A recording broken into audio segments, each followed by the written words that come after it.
Bom, pessoal, então são 16h05. Vou pedir para a Ana Gabriela fazer a sua autodescrição, iniciar a apresentação do seu trabalho. Eu vou cronometrar o tempo, Ana Gabriela, e conforme for, né, chegando próximo, eu posso te mandar um aviso aqui pelo chat, pode ficar tranquilo. E ao final das apresentações, então, a gente abre para as perguntas, tá bom? Pode ficar à vontade. Tá bom, obrigada. Boa tarde, meu nome é Ana Gabriela Bijata Volpe. Eu tenho cabelos curtos, liso, da cor marrom, tenho cabelos castanhos, olhos castanhos, tenho a pele branca, estou vestindo uma camisa cinza com um casaco preto e ao meu fundo há um piano da cor marrom também e alguns enfeites sobre ele. Então, posso compartilhar minha tela para apresentação?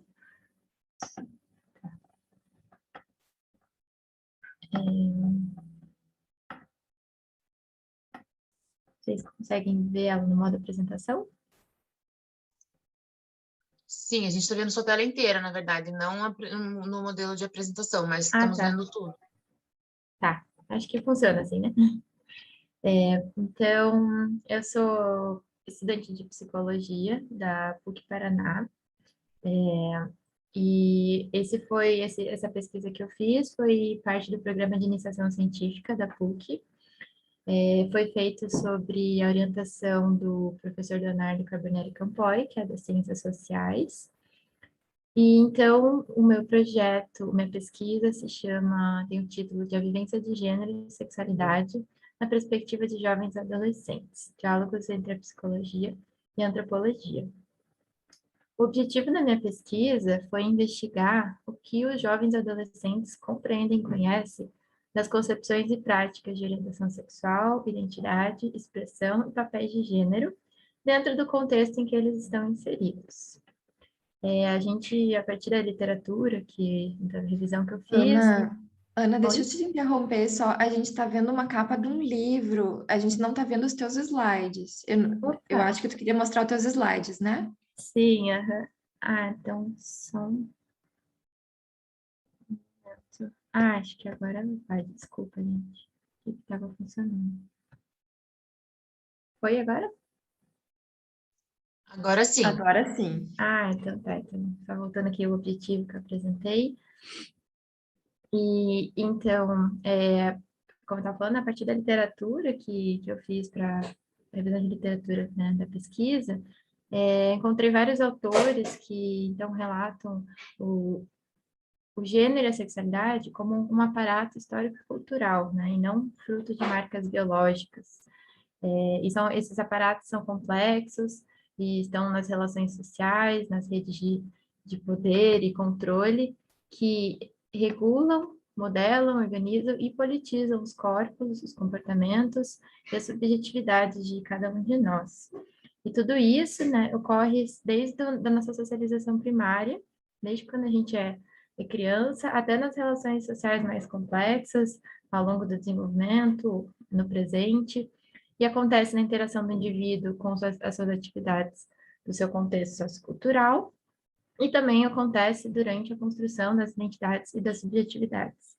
Então, com isso, a pesquisa também foi uma investigação empírica de como que essas subjetividades e identidades dos jovens e adolescentes, elas são elaboradas em meio a essas complexas questões de gênero e sexualidade na nossa contemporaneidade. E também, junto a isso, compreender qual que é o peso dos discursos de verdade, das relações de poder e dos padrões normativos de gênero e sexualidade, tanto na socialização, nas relações, como na subjetividade dos jovens e adolescentes. E também, né, como até consequência disso, se eles compreendem que existem jogos de poder e controle que atuam sobre os seus corpos. Então, para o método da pesquisa, foi feita a fundamentação teórica sobre a temática e uma pesquisa empírica qualitativa com método etnográfico da antropologia, que foram realizados, então, 3 encontros online, síncronos e voluntários, que tiveram 2 horas de duração, cada um, com um grupo de jovens adolescentes aqui de um projeto de Curitiba. Foi proposto para eles um espaço e um momento seguro para conversar sobre a temática, Então, foram definidos os tópicos de cada encontro dentro da temática, foi passado para eles, né? Eles toparam participar. E então, tendo definido o que seria tratado em cada encontro, foram trazidas algumas imagens, vídeos e questionamentos para fomentar a discussão sobre a temática. Ao todo, então, participaram 13 jovens, sendo desses 3 que se identificaram como homens cisgêneros, 9 como mulheres cisgêneros, e uma pessoa que disse que ainda está em processo de descoberta, mas que provavelmente se identifica como agênero. Foi muito interessante que essas falas, então, confirmam o que a literatura traz sobre a nossa sociedade contemporânea ocidental, cultivar um sistema binário e limitante de gênero, também uma heterossexualidade compulsória e uma normatividade e regulação dos corpos e subjetividades. Então, eu vou trazer alguns trechos, alguns relatos deles que comprovam, né, o que a literatura traz, mas nas palavras próprias deles. Então, por exemplo, com relação a gênero, né, foi questionada para eles assim, o que é gênero, o que é identidade de gênero, da onde surge o conceito gênero. E eles trouxeram algumas concepções até bem elaboradas, que eu confesso que eu não estava esperando respostas tão elaboradas, e que está de acordo com essa perspectiva cultural e histórica do que é gênero. Então, a maioria ali pareceu compreender o gênero como uma construção social. Eu vou ler aqui um trechinho de um dos relatos, que gênero é uma denominação que engloba um conjunto de características em termos sociais de feminilidade, masculinidade e outras categorizações de identificação, muitas vezes atrelada a papéis sociais, erroneamente por ideologias binárias e limitantes. Ou um outro trecho, é a determinação social moldada ao longo dos anos sobre o que se espera do comportamento de uma pessoa a partir do seu gênero biológico ou o julgamento da constituição do feminino e do masculino. A maneira como você se identifica e se expressa independente do seu sexo biológico. Comportamentos e características criados pela sociedade para criar um padrão com base no sexo biológico. Então, assim, dá para perceber que alguns termos ainda se misturam, assim, né? Por exemplo, gênero biológico, né? Tem alguns detalhes, mas de maneira geral, pude perceber esse entendimento do gênero como uma questão social, histórica e cultural. Um dos participantes até trouxe o que ele viu, né, num vídeo fora, e ele trouxe, ele até virou uma metáfora ali nos encontros, que quando se define o gênero de uma pessoa, segundo ele, se está colocando as pessoas dentro de caixinhas. Então, esse termo caixinha se tornou até um jeito ali nos nossos encontros de justamente falar dessa determinação social, né? E eu vou falar um pouco mais à frente sobre os padrões. Com relação à expressão de gênero, foi um tema que foi uma demanda bastante grande por parte dos participantes. Eu trouxe como um tema de discussão, mas pareceu que é muito presente na vida deles essa questão, e então foram eles que relataram bastante, inclusive sobre o aspecto de que eles não se encaixam num padrão que é estipulado pela sociedade para o gênero deles. Em termos de vestimentas, cabelos, comportamentos, por exemplo, as meninas que se identificam como do sexo do gênero feminino dizem que assim não se sentem à vontade em usar roupas que são consideradas para o gênero feminino ou comportamentos que dizem ser os adequados para o gênero feminino. E também alguns meninos relataram isso, por exemplo, meninos que gostam de pintar a unha, ter cabelos compridos, usar brincos. Então, eles trouxeram bastante isso, que eles se sentem confortáveis de um jeito que não seria o considerado adequado na nossa sociedade. E que por isso eles acabam recebendo vários comentários desagradáveis, tanto das suas famílias, como dos seus colegas e de outras pessoas da sociedade que questionam isso. E com isso, então, eles também trouxeram que existe essa grande expectativa das mulheres em expressar uma feminilidade e dos homens uma masculinidade. E quando eles falaram isso, eles mesmos questionaram, mas o que é feminino e o que é masculino? Então, eu achei bem interessante que partiu deles também esse questionamento. Depois eu vou até falar um pouco mais o que eles consideram cada um desses padrões. E foi questionado, então, para eles, de onde que eles achavam que surgiram esses padrões. E eles trouxeram a maioria trouxeram aspectos históricos. Por exemplo, a influência religiosa, a ascensão do capitalismo, e uma participante também trouxe a questão da divisão das funções entre homens e mulheres lá no começo, no início da humanidade, a partir do aspecto biológico. Então, a mulher que dá à luz, então ela fica ali na criação dos filhos e o homem na caça. Foi o exemplo que trouxeram. E também falaram que também essa divisão desses padrões é também uma forma de opressão. E então, devido a isso, essa questão toda deles entenderem de onde surgiram esses padrões, o que são esses padrões, e justamente o fato deles não se sentirem pertencentes a eles falaram que não se adequam a eles, então eles resistem a essas imposições no sentido das vestimentas, comportamentos. Eles acabam resistindo e sendo quem eles são, vestindo o que eles gostam, se comportando da maneira que eles se sentem confortáveis. Com relação aos papéis de gênero, nesse momento as participantes do gênero feminino que participaram um pouco mais, porque elas trouxeram vários relatos e indignações do que se espera delas, por elas serem do gênero feminino. Então, resumindo, assim, os relatos, o que se espera delas é o cuidado da casa, ter uma baixa ambição, por exemplo, elas relataram que já comentaram de quererem trabalhar na NASA, na USP, terem grandes sonhos e serem questionadas sobre isso. Nossa, mas por que quer chegar até aí? E junto também outros relatos de que espera-se pouco potencial delas.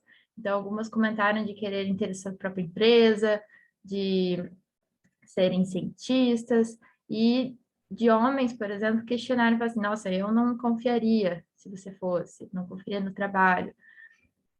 Também das famílias acreditarem que tem que ser um desejo das meninas ser mãe, e também o cuidado dos outros, o cuidado.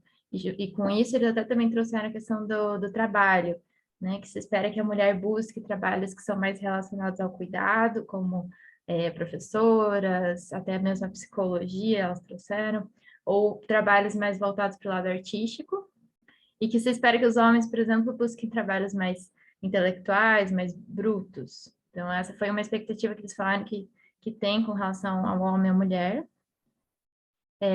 Então, e também falaram então do homem, né, que se espera que ele seja forte, trabalhador, que ele sustente a casa, e que a mulher então tem que casar, ser mãe, cuidar dos filhos, e ela é entendida mais como frágil, submissa ao homem. Essas foram algumas das características que eles trouxeram, né, relacionadas aos papéis de gênero, à feminilidade, masculinidade. Mas, ao mesmo tempo que eles trouxeram isso, eles trouxeram alguns relatos que mostraram que eles entendem que isso também se trata de uma construção social, né? Eles até debateram a questão que existe, né, é o instinto da mulher de ser mais cuidadora. Então, eles trouxeram isso num debate, como que é uma construção social. Então, até trouxe um relato que a construção social que a gente tem quando a gente pensa na mulher e no homem, por exemplo, o que a gente imagina, o que a gente acha que ela vai vestir, como vai ser o cabelo dela, como vão ser as coisas que ela faz na vida dela e tudo mais. E até trouxeram bastante relatos com relação aos papéis de gênero dentro das casas, né? Então, por exemplo, o relato ali que fala das mulheres que elas sempre estão na cozinha, enquanto os homens não, e como isso é muito recorrente. E daí eu até questionei como que elas se sentem diante disso. E uma trouxe que se sente desconforto, porque para ela já não é algo que deveria existir. Outra falou que se sente injustiçada. Então, deu para perceber, assim, uma indignação bem grande por parte delas, assim, dessa expectativa que há. Com relação à sexualidade, então, também foi questionado o que é sexualidade, o que faz parte, como que se vive a sexualidade. A maioria relacionou a sexualidade com prazer, com amor, com atração, sentimentos. Eles falaram que é mais do que apenas sexo, orientação sexual e órgãos sexuais. Comentaram que cada um pode viver a sexualidade de uma maneira diferente e que mesmo uma mesma pessoa ao longo do tempo pode vivenciar viver a sexualidade de maneiras diferentes. Eles trouxeram que não se pode reduzir uma pessoa ou um relacionamento apenas aos órgãos sexuais, ao ato sexual. Eles deixaram isso bem claro, assim. E como trouxeram bastante a questão dos estigmas e preconceitos que existem com relação a algumas orientações sexuais. Por exemplo, a bissexualidade, a assexualidade. Eles falaram bastante, assim, da questão do movimento LGBT. E também trouxeram um pouco sobre a heterossexualidade compulsória como presente na vida de todos, e como é determinante em muitos aspectos da sociedade e dos indivíduos, né, em alguns aspectos. Então, eles também trouxeram alguns relatos de bullying, ofensas, que já passaram por não atender essas expectativas da sociedade, e justamente sobre essas expectativas, eles falaram que existe muito, desde lá do nascimento, quando o gênero é designado a cada um, né? Eles até trouxeram, quando o médico diz é menino ou é menina. Então, a partir daí já existe uma imposição social que é determinante, segundo eles, e que limita nas escolhas, nas expressões.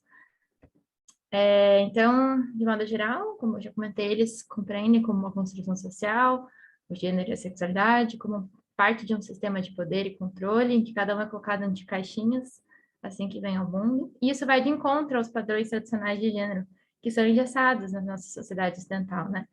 Então, eles estão quebrando isso, é um paradoxo, porque eles confirmam que esses padrões existem, que são socialmente impostos, mas eles não se sentem parte dele, né? Então, eles estão dentro desse sistema, mas não se identificam com ele. E ainda oferece algumas explicações do porquê isso, né? E eles entendem que existem outras formas de se viver gênero e sexualidade, além desses padrões tradicionais. E ao longo né, depois pensando assim como foram os encontros, percebeu-se uma necessidade muito grande deles em falar, em expor suas opiniões. Foram 3 encontros com 2 horas cheias de discussão. Então, isso mostra também a importância de se existirem espaços e momentos acolhedores, seguros, para se falar sobre gênero, mas também para gerar conhecimento, né? E também como a adolescência, a juventude é uma fase de descobertas, incertezas, também é importante ajudar esses jovens a passar por esses momentos, a tirar dúvidas, né, e gerar conhecimento mesmo. Então, como eu comentei daquele paradoxo, né, de estar num sistema, mas não se sentir parte dele, os jovens desse estudo mostram que eles lutam para que existam mudanças na sociedade, mudanças para que eles possam valorizar suas identidades, suas subjetividades, e isso deve ser motivo de inspiração maior para que toda a sociedade ocidental tenha mudanças positivas para uma sociedade menos normativa e mais acolhedora com a diversidade. E aqui, inserindo o psicólogo dentro desse contexto, o psicólogo ou a psicóloga tem que estar atento a essa formação de identidade de gênero e sexual como uma questão diretamente relacionada aos sentimentos, às emoções, aos comportamentos e à subjetividade dos adolescentes. E que isso pode, quase certeza, vai aparecer como uma demanda. E é preciso também ter um olhar crítico sobre as consequências das situações de exclusão, de bullying, desigualdade de gênero, violências e ofensas no desenvolvimento, né, e na subjetividade desse jovem adolescente. Então, essa pesquisa mostrou, assim, um cenário um pouco diferente do que eu esperava, um cenário que trouxe um aspecto importante, positivo de mudança, né, contra esse padrão tão engessado na nossa sociedade de gênero e sexualidade. Então, eles trouxeram bastante esperança, eles não deixam de ser quem eles são, eles se mostram presentes, mas eles fazem isso não de uma maneira, digamos, rebelde, mas assim, a partir do conhecimento, eles falam que eles leem bastante, eles com a idade assim que eles têm, já estão lendo coisas muito importantes, autores importantes, e eles tento fazer essas mudanças na base do diálogo, na base da compreensão. Então, foi bem importante, sim, para ter uma ideia de um futuro mais positivo que a gente pode ter. Então, essas são as minhas referências e muito obrigada a todos. Obrigada, Ana Gabriela, muito importante, muito rico o seu trabalho, parabéns. Eu vou convidar agora para o próximo trabalho a Carolina Aita Flores, que vai apresentar o trabalho É para o Seu Bem, quando a violência é travestida de cuidado. Carolina, pode ficar à vontade, por favor, faça sua autodescrição e pode começar quando você se sentir confortável. Boa tarde a todos. Meu nome é Carolina Flores, eu sou psicóloga, eu tenho cabelo castanho, na altura dos ombros, liso, estou com uma camisa rosa estampada, estou na minha casa, ao meu fundo tem uma escada e alguns objetos de decoração. Então, eu sou psicóloga clínica e perinatal na cidade de Chapecó e deixa eu compartilhar minha tela com vocês para começar minha apresentação.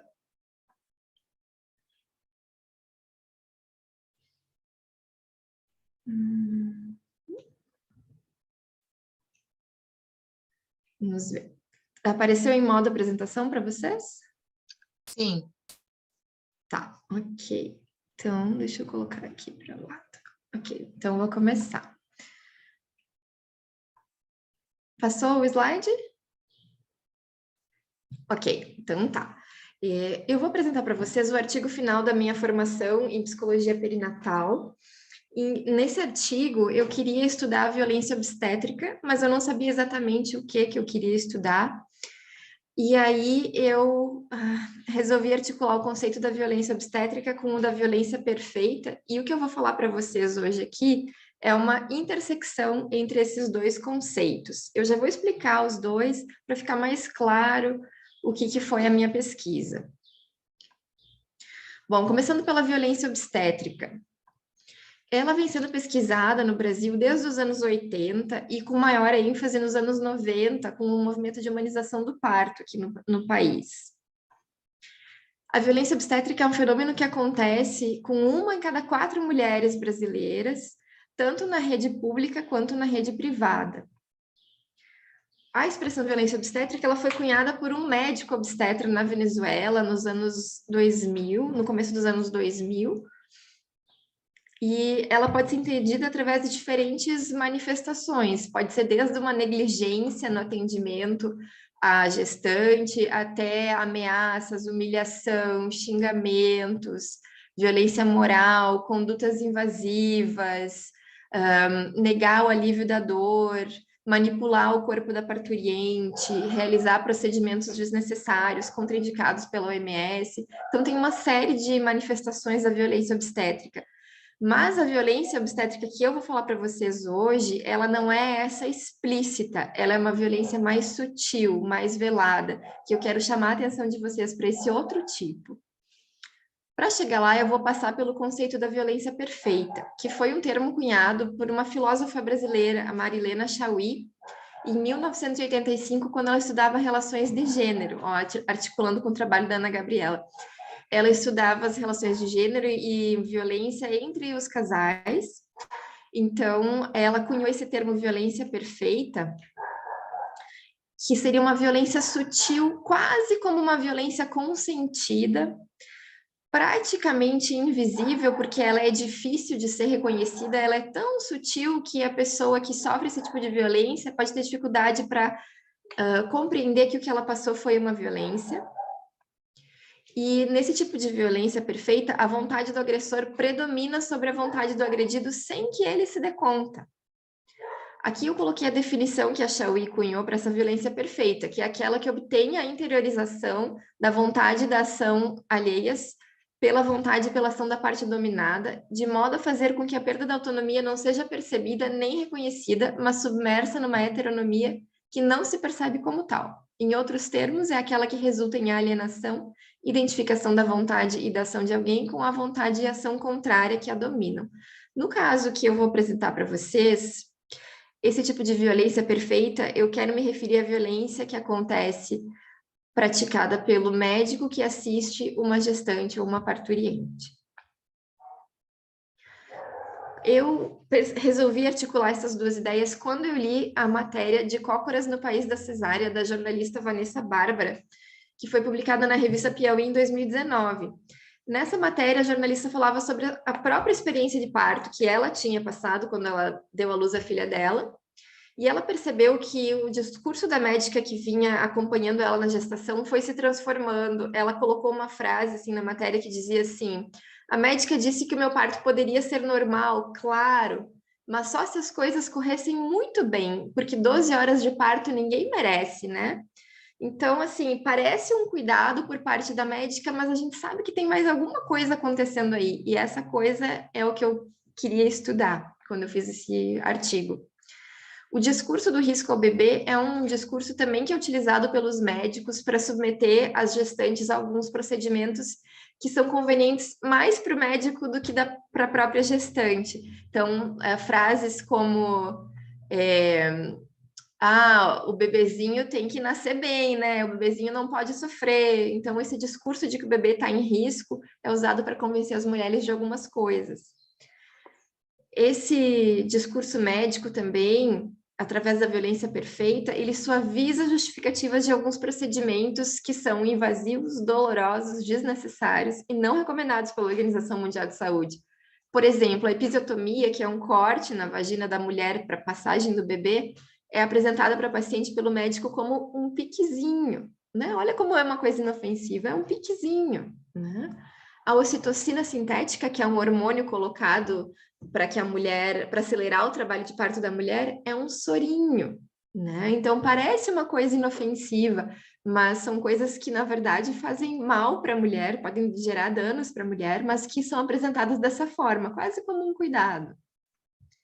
Aqui eu começo a trazer para vocês exemplos de falas de médicos que ilustram isso que eu quero dizer da violência perfeita no discurso do médico. Por exemplo, eu farei isso com a minha filha ou a minha mulher. Não estou falando isso para vender cesárea. O seu bebê não quer morrer. Então, se você quiser ir para casa, pode ir, pode pensar. Mas eu preciso que você confie em mim.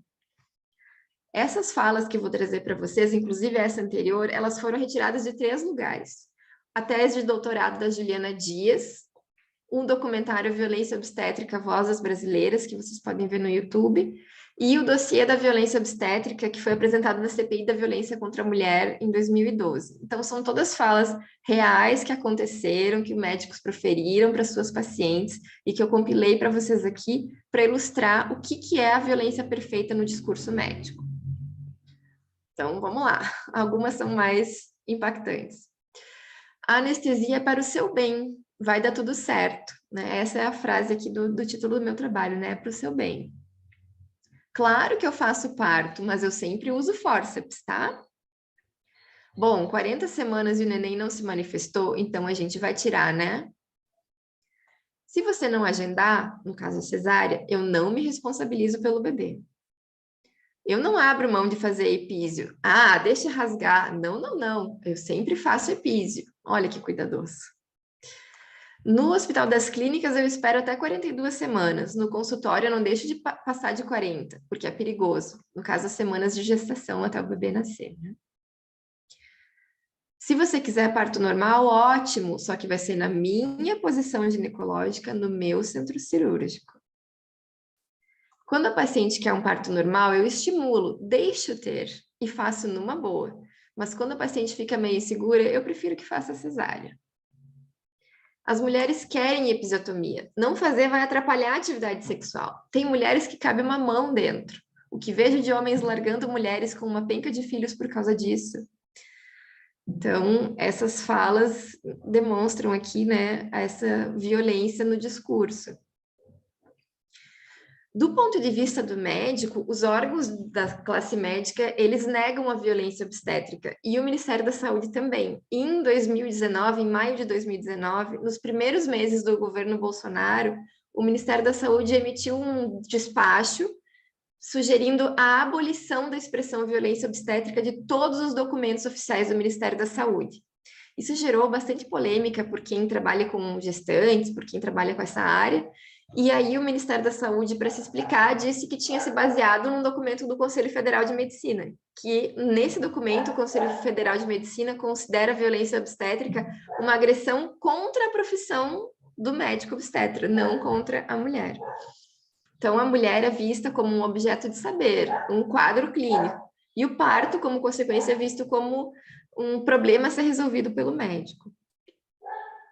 Existe uma banalização de alguns procedimentos violentos durante a assistência ao parto, e alguns autores dizem que isso se trata de um mecanismo de defesa desenvolvido pelo médico para lidar com o seu próprio sofrimento. Então, existe essa teoria. E outros autores questionam esse movimento de humanização do parto como também uma forma dos médicos imporem o que seria melhor durante o parto normal. Então, aí a violência se traveste de uma boa prática, né? Parece que é um cuidado, mas talvez não seja bem isso. Indo da violência no parto à cesariana, né? Eu aponto uma outra reflexão aqui para gente. O Brasil, ele é o segundo país em número de cesarianas no mundo.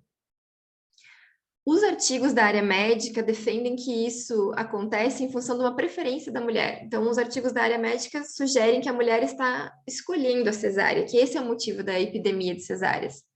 Já os artigos da área não médica apontam que a maioria das gestantes do serviço público e da rede privada escolhem o parto normal, mas acabam não tendo. Então, isso me fez levantar a pergunta, né? Quem é que está escolhendo o tipo de parto?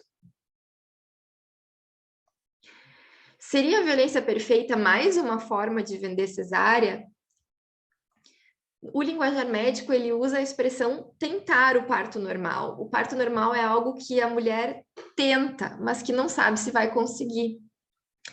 Então, nesse linguajar, o discurso médico inverte a lógica do parto e maximiza os riscos do parto normal e minimiza os riscos da cesariana.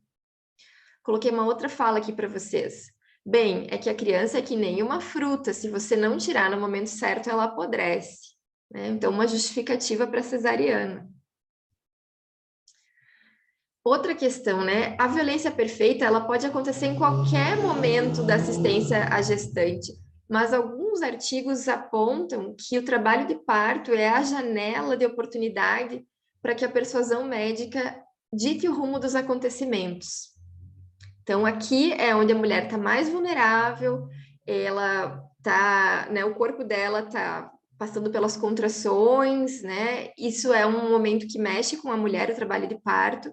Geralmente, as mulheres proferem frases como eu não aguento mais, e esse tipo de frase é muito comum durante o trabalho de parto, mas para o médico, essa frase, quando ela é proferida, ela é encarada como uma pressão para cesariana. Se a mulher diz isso, eu não aguento mais, o médico entra com a possibilidade de aliviar o sofrimento do parto, né, e oferecer a cesariana. A própria ausência de dilatação, que a dilatação ela demora um tempo para acontecer, até chegar no momento que o bebê pode, né, nascer, quando a dilatação está se desenvolvendo ainda, alguns médicos usam isso como uma forma de, olha só, você não está dilatando, vamos para cesárea, né, sem respeitar o ritmo normal do trabalho de parto. E aí a cesárea é vendida como algo profilático, né? Para que sofrer, né? A 12 horas de parto ninguém merece. Tem um outro caminho, né? Então a cesárea parece como uma salvação aqui. Outra fala para vocês. É um procedimento seguro sobre a cesariana. O bebê já está maduro, não tem com o que se preocupar. É muito mais cômodo para a família, mais fácil, melhor para aproveitar a licença maternidade. Você não vai sentir dor e ainda vai continuar apertadinha para o seu marido.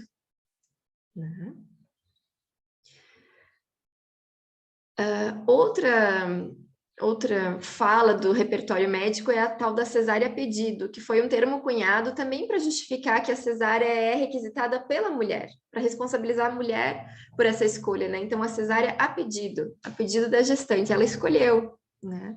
Agora, como é que foi esse processo, né, de escolha, né? O que aconteceu aí no meio do caminho? Outra forma de minimizar o impacto da cesariana é chamar a cesariana de parto cesáreo. Então, tem o parto normal e o parto cesáreo, né? Tem o parto vaginal e o parto cirúrgico. Uma forma de suavizar isso, né, aos ouvidos da mulher. E a disseminação da violência obstétrica, ela tem se convertido num argumento pró-cesariana. Então, os partos normais, eles têm sido tão violentos, tão intervencionistas, né, que isso se converteu num argumento a favor da cesárea, né, para não passar pela violência que acontece no parto normal, de ser cortada, de ser costurada, de receber um sorinho, né, é melhor ir para cesárea para evitar isso. Né? Mas a Vera Iaconelli, que é uma psicanalista que atende muitas mulheres, né, e trabalha com essa área perinatal, ela falou assim: fugir da má assistência ao parto por meio da cirurgia equivale a fugir do incêndio pulando no precipício, né? Essa frase eu achei bem interessante para essa nossa reflexão.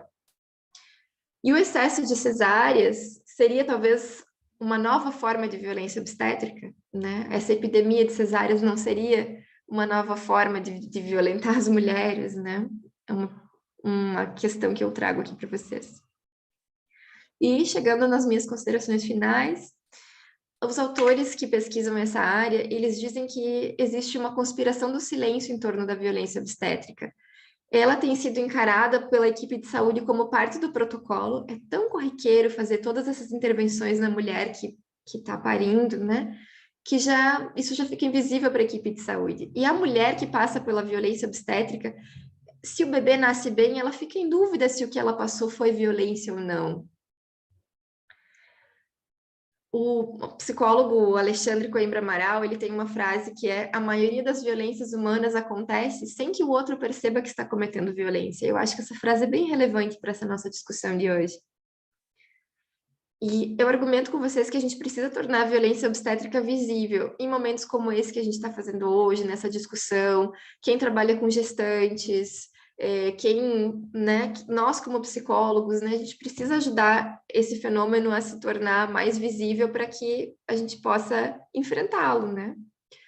E provoco vocês em qual é a nossa contribuição para, né, a respeito, assim, como psicólogas, o que a gente pode contribuir para isso, né, na escuta da mulher, na escuta da gestante durante a gestação, para que ela garanta que ela vai ter a experiência de parto que ela quer, para que ela consiga perceber se ela está sendo sutilmente guiada por uma cesariana e esse não é o desejo dela, né? E como é que fica o processo de subjetivação das mulheres que passam por isso, né? Que passam por uma violência perfeita no discurso do obstetra? Bom, por hoje é só, acho que falei um pouquinho rápido, com medo de que não fosse dar tempo. E essas são as minhas referências. Obrigada.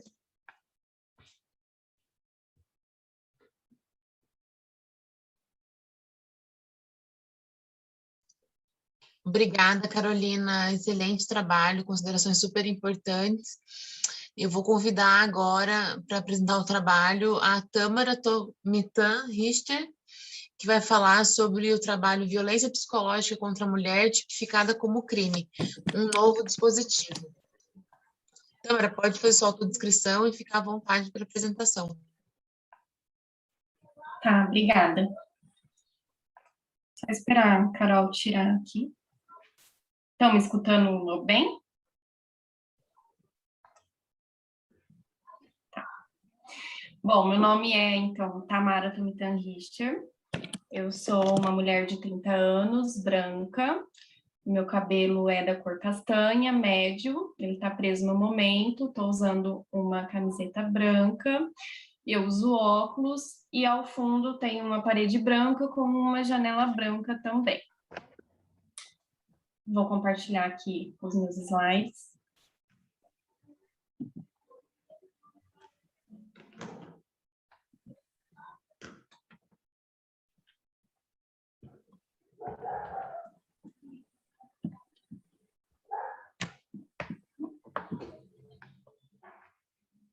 Tá aparecendo em tela cheia? Não. E agora? Agora sim. Tá. Bom, o título do meu trabalho, então, é Violência Psicológica contra a Mulher, tipificada como crime, um novo dispositivo. Como eu disse, eu sou psicóloga, sou mestranda em programa de promoção da saúde, pós-graduação aqui em Maringá. Eu fiz esse trabalho em conjunto com a minha professora orientanda, a doutora Tânia, também professora, né, desse programa de pós-graduação em promoção da saúde. Eu vou ler aqui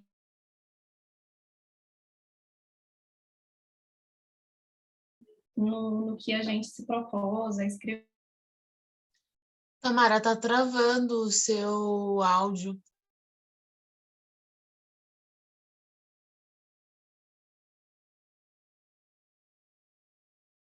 PubMed, eles são publicados em língua portuguesa, inglesa ou espanhola. Tomamos como ponto de reflexão a nova lei número 14.188, agora de 2021, que incluiu no Código Penal brasileiro o artigo 147b e tipificou a violência psicológica como crime. O isolamento social, proposto pela Organização Mundial da Saúde para o enfrentamento da Covid, deu visibilidade à violência doméstica nos últimos meses, com denúncias em diversos países. Contudo, as agressões psicológicas são menos visíveis do que os abusos físicos, conquanto comprometam a saúde e a qualidade de vida, diminuindo a autoestima, perturbando o desenvolvimento e causando danos diversos, culminando em casos de feminicídio. Então, esse trabalho buscou ressaltar a importância desse novo dispositivo legal como uma ferramenta importante no enfrentamento da violação dos direitos das mulheres no Brasil. Sabe-se que a violência contra as mulheres ela é um problema hoje grave, né, da contemporaneidade. Segundo a Organização Mundial da Saúde, estima-se que 35% das mulheres no mundo já sofreram algum tipo de violência e são os parceiros íntimos os principais responsáveis por essas agressões. Alguns conceitos, então. Relações assimétricas e hierarquizadas, que são resultado da desigualdade na relação entre homens e mulheres, acabam fazendo com que aconteçam essas violências. Nesse artigo a gente usou essas três, vamos dizer assim, tipificações, conceitos, né? Pode ser lido como violência contra as mulheres, ou como violência de gênero, ou como violência doméstica de gênero, e mais especificamente a gente vai falar da violência psicológica. Agora na pandemia, né, do Covid, houve um aumento, então, dessa visibilidade da violência doméstica, com algumas denúncias. Alguns artigos trazem que esse aumento dessa visibilidade, esse aumento dessa violência foi devido ao confinamento dos casais dentro de casa, né, pois tivemos que ficar aí em quarentena.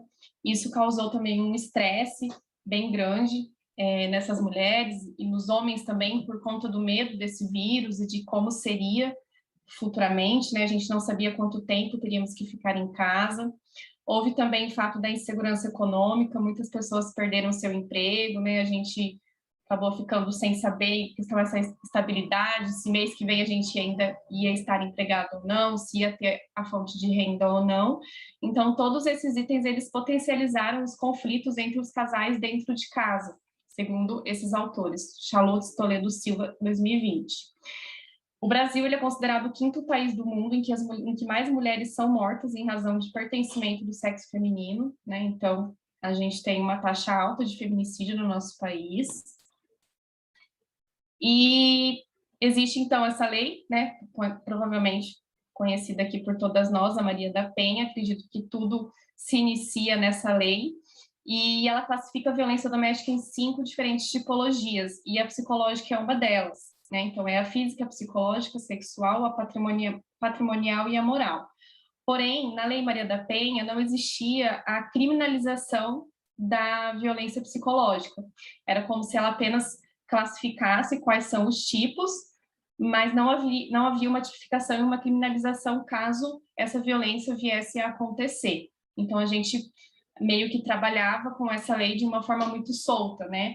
A gente não sabia de que forma exatamente a gente poderia usar essa lei como uma ferramenta de criminalização. Pensando, então, nessa violência psicológica, né, nessa classificação mais específica, Machado diz que não apenas as agressões ao corpo físico, mas também os abusos psíquicos, como as humilhações, os xingamentos, os insultos, as perseguições, elas também causam danos emocionais que diminuem a autoestima e perturbam o desenvolvimento das mulheres. Ao contrário, então, desses abusos físicos, que deixam marcas no corpo, por exemplo, hematomas, queimaduras e quebraduras, a violência psicológica é imperceptível a olho nu, e é preciso um nível mais elaborado de entendimento acerca das relações entre os homens e as mulheres, atentando para o quanto a violência é o resultado de uma socialização machista.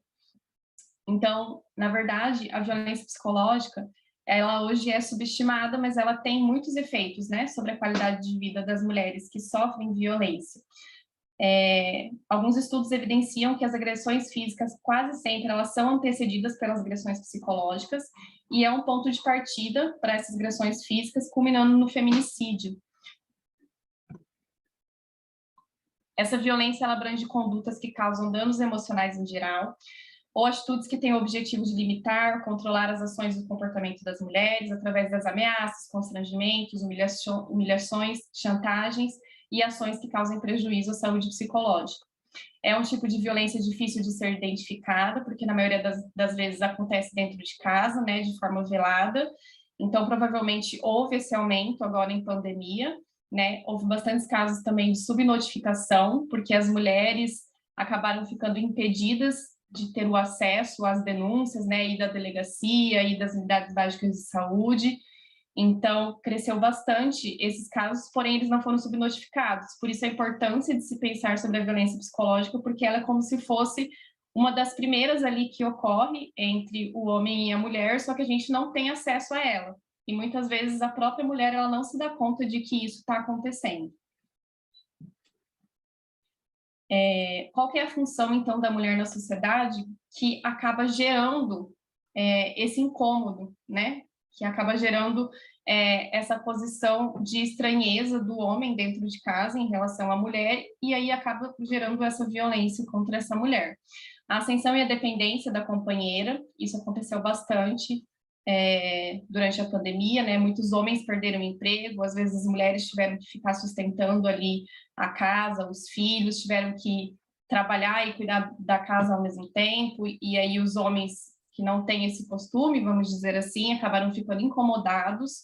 Então tem essa dificuldade desses homens de reconhecer essas mudanças, como, por exemplo, não ser mais o provedor do lar numa situação de desemprego, tendo como exemplo agora a pandemia e o Covid, mas isso também já acontecia antes, né, mas foi reforçado agora neste momento, e aí acaba gerando uma autoimagem negativa, o homem acaba ele se sentindo inferior ao lugar que a mulher ocupa nessa sociedade.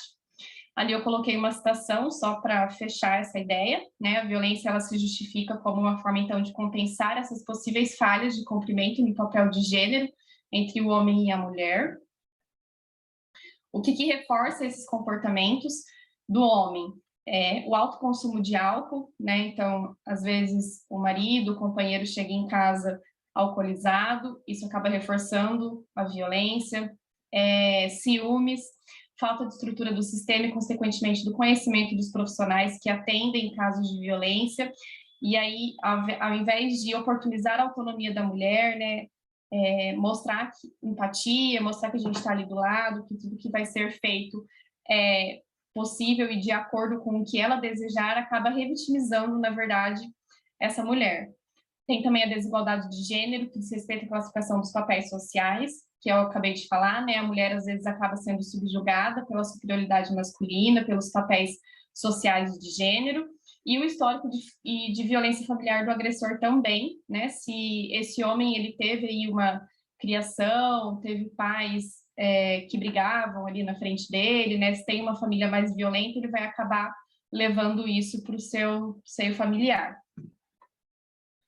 As consequências dessa violência psicológica, maior uso de medicamentos antidepressivos e ansiolíticos, né? Então, a gente sabe que a depressão hoje, ela está até um pouco generalizada, e às vezes o medicamento é a primeira saída que essas pessoas encontram, ao invés de uma terapia, de um grupo de ajuda, né, de uma terapia de casal, enfim, ao invés de encontrar outros meios, e aí isso acaba aumentando o uso de serviços da saúde, o uso de serviços de saúde mais especializados, por conta desse maior uso de medicação, né? Então, eles poderiam ser evitados já nesse primeiro atendimento que é realizado lá nas UBS, na atenção básica, nos atendimentos à família. E quando isso não é feito, gera o feminicídio, né? O feminicídio, então, na verdade, inicialmente o termo utilizado era femicídio, que significava o assassinato de mulheres, que não era acidental, mas sim uma morte violenta, né? Que é fruto dessa desigualdade de gênero.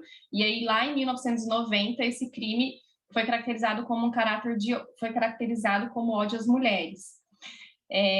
Ali eu escrevi um pouquinho sobre a lei do feminicídio, mas bem rapidamente, número 13.104, que é de 2015, que alterou o artigo 121, né, do Código Penal, e previu o feminicídio como uma circunstância qualificadora do crime de homicídio, e aí que era de 1990, que foi quando incluiu o feminicídio no rol dos crimes hediondos. Então, o feminicídio ele já é tipificado como um crime, né? Então, agora veio, nesse ano de 2021, a violência psicológica para dar um reforço e ser uma ferramenta a mais para proteger essas mulheres. E ali eu coloquei um conceito, né, do termo feminicídio, que é o assassinato de uma mulher por ser do sexo feminino, né? Por ser mulher. O Atlas da Violência 2021, que saiu recentemente, eu quis colocar esse dado só para a gente pensar sobre essa subnotificação de casos mesmo, por conta até do isolamento, do Covid. Esse foi o último Atlas que saiu agora, né? Então, em 2019, eles colocaram que foi 3.737 mulheres assassinadas no Brasil. Em 2018, tinha sido 4.519. Ou seja, teve uma redução de violência letal. Porém, teve um crescimento expressivo das mortes violentas por causa indeterminada, que é essa subnotificação, né? Então, foi 35,2 a mais que 2018.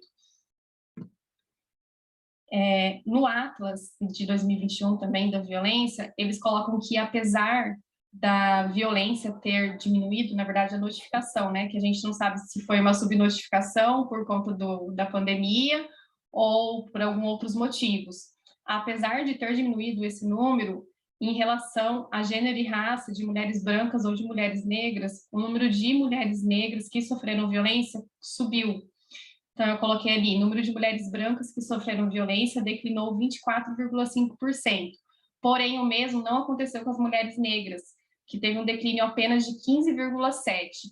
Então, a violência diminuiu, porém a violência com mulheres negras aumentou.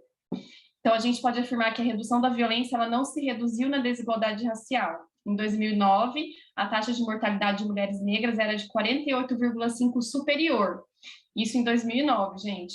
Hoje, é 65,8% superior. Então, assim, tá morrendo mais mulheres negras, apesar da taxa de violência ter diminuído, né? Então, assim, será mesmo que não existe racismo, não existe questões de gênero, de raça, de classe, né, no nosso país?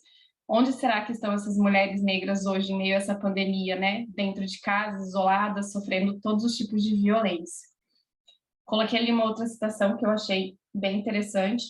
Fenômeno que não escolhe cultura, grupo étnico e religioso, classe, escolaridade, mas sim as experiências das mulheres que mudam conforme a desigualdade de acesso à justiça e serviços de saúde. Esses dados podem ser relacionados ao quanto as mulheres negras estão mais expostas às condições de maior vulnerabilidade social e fatores geradores de violência, como desigualdades econômicas, conflitos familiares, racismo, intolerância religiosa, conflitos conjugais e entre outros. E aí, por fim, então, a nova lei, né, da violência psicológica, que é a 14.181, agora de 2021, ela foi promulgada no dia 21 de julho deste ano, e ela vem dar esses contornos mais rígidos para a violência psicológica. Essa lei, ela também definiu o programa de cooperação Sinal Vermelho, que provavelmente vocês devem ter visto, contra a violência doméstica, que é aquela denúncia através de um sinal de X na palma da mão, de cor vermelha. Então, ela também vem através dessa lei da violência psicológica. E esse artigo, ele estabelece uma pena de reclusão de 6 meses a 2 anos de detenção, acrescido de multa, a quem causar dano emocional, então, à mulher, prejudicando o desenvolvimento, degradando as suas ações, comportamentos, crenças e decisões, por meio de ameaça, constrangimento, humilhação, manipulação, isolamento, chantagem, ridicularização, limitação do direito de ir e vir ou qualquer outro meio capaz de lhe causar prejuízo à saúde psicológica e à autodeterminação. Então, esse artigo ele agora está no Código Penal. Então, eu concluí, né, com o levantamento de todas essas referências bibliográficas, do Atlas, da violência, do Covid, que por acontecer dentro do domicílio, então a violência psicológica, as vítimas, elas de forma privada, ela tem a invisibilidade aumentada, né? Então é muito difícil da gente identificar essa violência e talvez tipificando essa lei que determina a violência psicológica como um crime, a gente possa desnaturalizar as concepções fechadas apenas das violências físicas contra as mulheres. Penso eu que é claro que apenas tipificar algo como lei, como crime, né, colocando essas medidas de detenção, de multa, eu não acredito que apenas isso faça com que diminua a violência psicológica, eu acho que vai muito além disso, né, o trabalho é muito mais pesado, é muito mais cansativo, mas eu acho que é uma forma, uma ferramenta, essas minhas referências, uma ferramenta que a gente pode utilizar agora em prol dessas mulheres que sofrem violência. Obrigada. Obrigada, Tamara. Belíssimo trabalho também.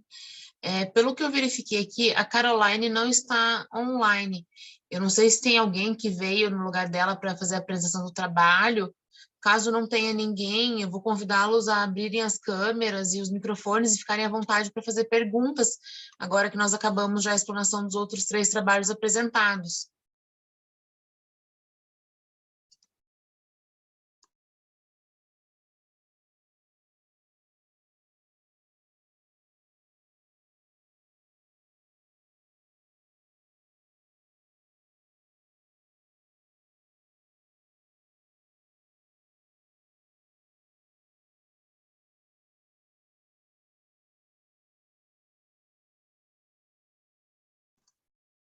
Bom, eu entendo que talvez não tenha nenhuma pergunta, né, sobre os trabalhos, então quero aproveitá-los para, né, acho que vamos encerrando a nossa sala por aqui, deixar alguns recados para vocês que apresentaram os trabalhos, né, caso vocês tenham alguma dúvida com relação ao evento, a gente tem ainda mais 2 dias, vai encerrar no sábado, né, com relações a questões, né, do evento, retificação de nomes, podem ser enviados todas essas dúvidas para o e-mail cientifica.epp@crppr.org.br, vou colocar aqui no chat, tá? As inscrições do evento foram prorrogadas e vão estar abertas durante todo o evento, então, se vocês conhecerem alguém que tem interesse de participar, vou colocar o outro site também para poder fazer a inscrição do evento, que vai ficar aberto. Os certificados vão ser enviados em mais ou menos 3 semanas, tá, gente? Para o e-mail de vocês, o e-mail que vocês cadastraram no momento da inscrição. E do modo geral, para todo o evento, os certificados vão ser emitidos para os minicursos com no mínimo 75% do tempo. E os certificados de apresentação de trabalho também vão ser feitos 2, tanto para a apresentação quanto para o e-mail para o certificado de elaboração do trabalho. Eu acho que, tem uma pergunta ali para a Tamara. Tamara, esse trabalho foi a sua dissertação? A Carolina está perguntando. Não, na verdade eu ainda não defendi meu mestrado, ainda estou fazendo. O meu trabalho ele é sobre violência contra a mulher, eu estou fazendo um estudo sobre a violência contra a mulher na cidade de Maringá. Eu vou fazer o levantamento dos dados do SINAM, que é sobre essas notificações que os profissionais de saúde precisam fazer, né? Na verdade, nós somos obrigados, né? Existe uma lei que obriga a fazer essa notificação quando a gente atende um caso de violência. Lembrando que a notificação, ela não é a denúncia, né? A notificação é para fins de dados epidemiológicos, para a gente poder levantar políticas públicas sobre isso, né? A denúncia seria outra coisa. E esse aí, na verdade, é uma parte do meu trabalho, né? É um dos viés, que é a violência doméstica, uma das violências que eu vou abordar no projeto. Tá, obrigada. Gostei muito da tua apresentação. Até pensei que posso usar na minha dissertação também, que vai ser sobre a violência obstétrica, né? Eu também estou no mestrado e gostei dos dados que tu apresentou. Teria como, talvez, eu não sei, ter acesso à tua apresentação, alguma coisa assim, que eu gostei bastante das informações que você repassou. Manda aqui no chat o seu e-mail, que daí eu te mando, se você quiser compartilhar artigos, dados, enfim. Ai, ótimo. Tá, obrigada. Vou escrever bom? aqui para ti. Uhum. Nada. Gostaria de parabenizar as meninas pelos trabalhos, os dois muito importantes. Acho que os dois pegam um aspecto meio invisível, assim, né? Tanto a violência obstétrica quanto a violência doméstica, né? São 2 aspectos que a gente pode passar muito despercebido, né? Pela própria pessoa quanto pela sociedade. Então, acho que é muito importante que se discuta realmente isso e que leve isso para o campo, né? Assim, eu fiquei imaginando a violência obstétrica, eu não sou dessa área, assim, mas, né, imaginando, assim, grupos de conversa, né, de apoio, porque a própria gestante tem que conhecer isso, né, até para saber se impor, e até da violência doméstica também, né, acho que tem diversos recursos que podem, com essa discussão, que podem surgir para tentar reduzir, né, isso. Então, parabéns pelo projeto de vocês.